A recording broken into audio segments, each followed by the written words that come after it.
You were no stranger during your career to scandal and tabloid attention. Did what was going on in your personal life ever affect what you were able to bring to the pitch? I think I had more of the attitude is, well, that part of my life's not going great. And when I crossed the line and got out the gate onto the cricket field, it's like, I'm not going to stuff this up. I'm not going to let people down here. And I think that with my determination, my competitiveness, as long as that sort of attitude, I think that's why I never allowed whatever was going on off the field to affect me when I played. I was extra driven probably. In the book, you're brutally honest about Yes. your life and about yourself. You go to every single personal crisis, Yep. all your closest relationships, and nothing that you're dark. How nervous were you about talking about all of it? Yeah, it's pretty hard to sort of relive some things when you've let down your children and let down your family, embarrass them at times. It's not easy to relive that and to write about that because it hurts. And to hurt my children, who are the most important thing in my life, was really tough. But I think one of the things also with the book is I'm proud of it because all my life I've never pretended to be something I'm not.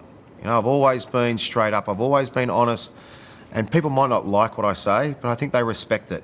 And I think that's why I'm still popular, because if I tried to not take ownership or not put my hand up and say, you know what, I stuffed up, yes I did, and not own that, then I think people say, look at this. But I think the majority of people still like me because I'm human. I do make a few mistakes. I'll probably make a few more.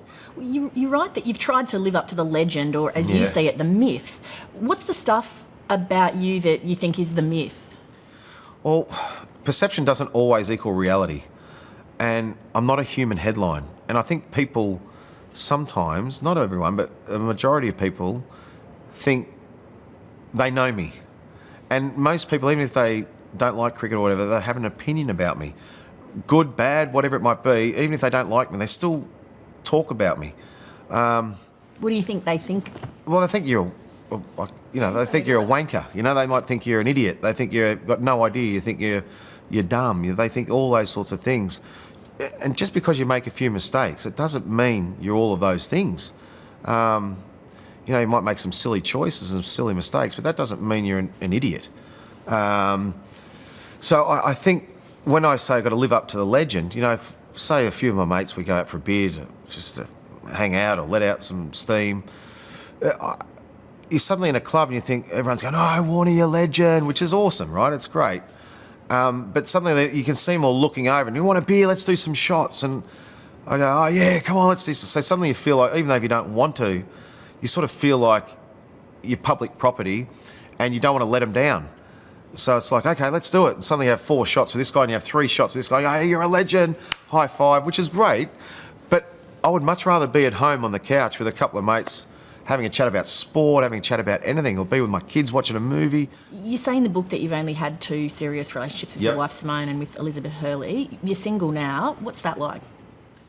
Yeah, it's lonely at times. Travelling the world, commentating and, playing poker, doing sponsors things and just being away a lot in hotel rooms. It's good fun, it's great, but it's also lonely at times. And I don't think there's anything better than a great relationship. That's what we all want.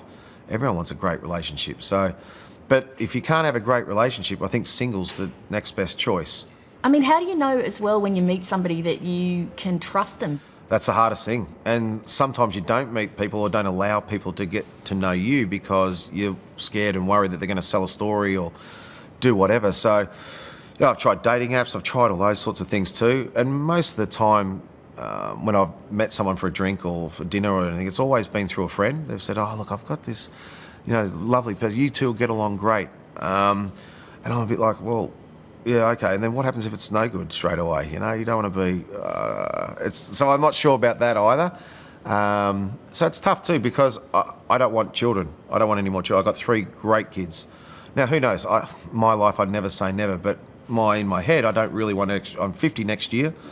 So if I had a child, maybe I'm thinking about it too much, but if I did find someone with a child, I'd be 70 when they're sort of finishing school.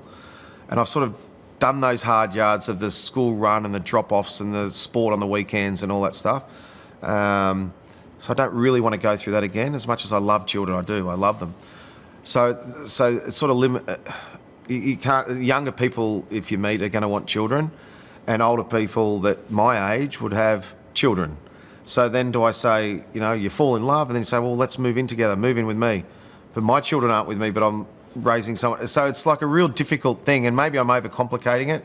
And, they say it might happen when you least expect it. But I don't know. I'm happy being single, but ideally I'd love to be in a relationship that it makes me happy. There's a section in your book titled Regrets. Come to think of it, I've had a few. Yeah. What are your main regrets? Look, the regrets is the effect I had on my family, on my children. The effect I had on my children was, I let them down, and I have to live with that for the rest of my life. My ex-wife and I, to have the breakdown of a family is really hard on kids. But I'm proud of the kids they've become, and I'm proud of the father I've become. So that were probably the biggest regrets in my life. How have you kept such strong relationships with them, given all of those challenges that would have presented?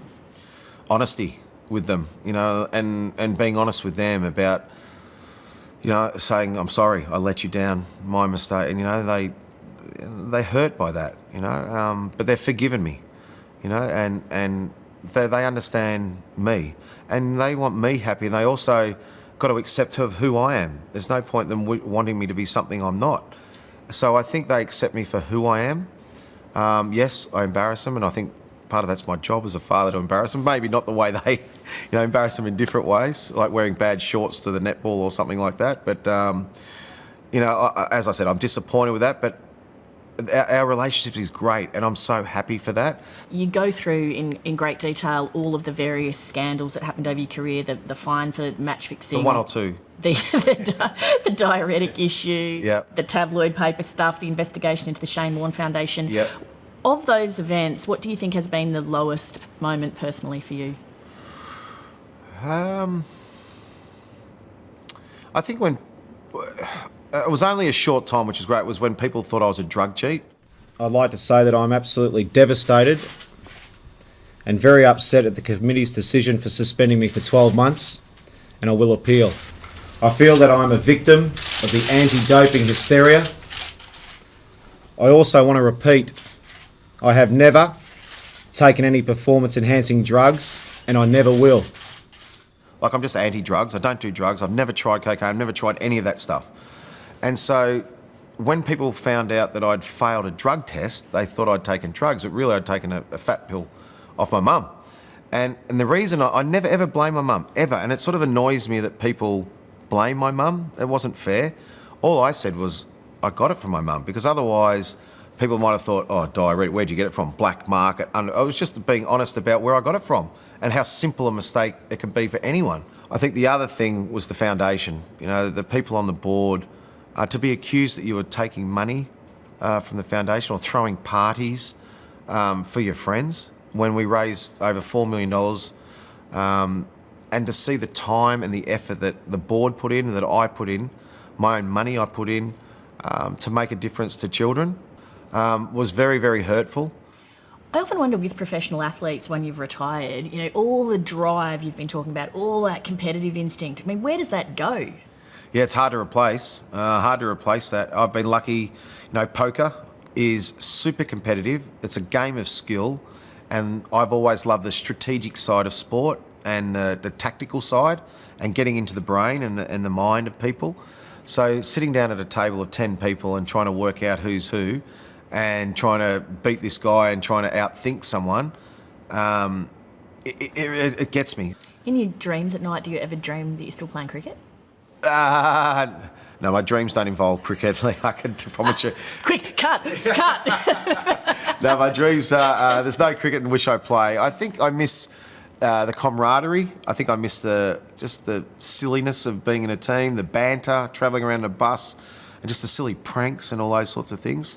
I miss that. I don't necessarily miss the playing so much. You write in the book about going to see a psychologist to try to help you become a better person, and one of the things he made you do was to imagine your own obituary.